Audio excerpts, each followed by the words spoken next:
The innocent and senseless killing of George Floyd and countless others known and unknown has once again brought attention to the racial injustices in our country. The Black community is hurting and their safety continues to be threatened. We can change the trajectory of our society. We can do our part to see a more just and equitable society. In your leadership position at your nonprofit, I ask you to think deeply of how to use your power of influence to affect change. No matter our racial, political, and religious and other identity, we must do our part. As Desmond Tutu reminds us, if you are neutral in the situations of injustice, you have chosen the side of the oppressor. Hi there, I'm Nancy Reeves, your fundraising coach. Today I fear from sharing tips and strategies on major gift fundraising. Let's talk about the biases and inequities in our societies and nonprofits and what we can do to influence change. The implications from this recent and horrific killing reach far beyond the conventional initiatives of establishing policies at our nonprofit organizations.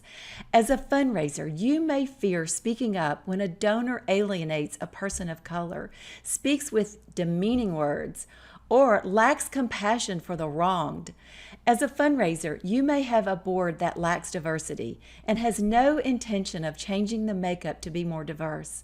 As a fundraiser, you may have colleagues who show little empathy toward the inequities that continue to plague our workplaces and societies.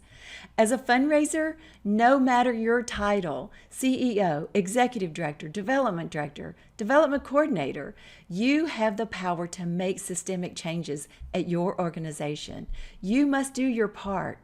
Dr. Martin Luther King Jr. reminds us, in the end, we will remember not the words of our enemies, but the silence of our friends. Don't be silent. Here are 3 ways you as a nonprofit leader can move the needle on inequities, injustices, prejudices, and biases at your organization. Let's take a look. Number 1, influence agendas. You have the power to influence agendas in staff meetings, board meetings, retreats, seminars, conferences, and conventions. We often overlook the little things we can do, like influencing agendas that affect systemic changes at our organizations. Number 2, have difficult conversations. Others are watching you as a leader to view how you handle a difficult situation or circumstance. Think before you respond and react to situations. Be gentle, but also hit situations head on. Critically consider the words you use and implications in your next steps to be supporting those who don't feel they have a voice because they are seen as different. Don't stay silent. Number 3, take meaningful action. Step up. Here's how. Number 1, recognize that people of color are hurting and are fearful when we once again hear of these unthinkable killings. Encourage and allow employees and colleagues at your work to have open and supported conversations about what is happening now in our society.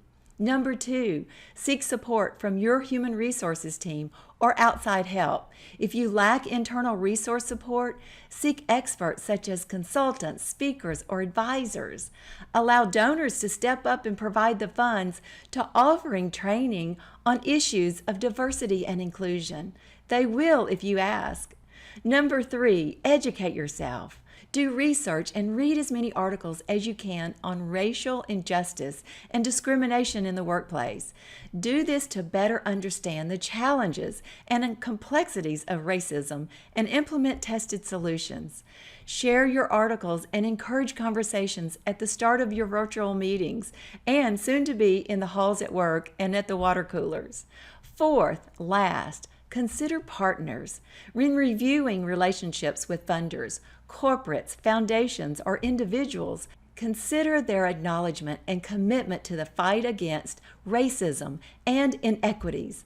Look for commitment statements on their websites and applaud them for taking a stand. Words of understanding and encouragement are of great value, but your actions have a much greater impact. In summary, I struggled to write this message, to use the right words. I'm not Black and have never feared for my life from an injustice. Even so, I choose not the side of the oppressor and will not stand silent. I have a platform, this weekly vlog, a quarterly course, Facebook Lives, and program chair of 2 community organizations, and I have a choice in the words I use and actions I take daily. What is your platform? We all have one. If you found value from this message, please like it, share it, comment, or tell others about it. Thanks. I look forward to seeing you next time. Bye for now.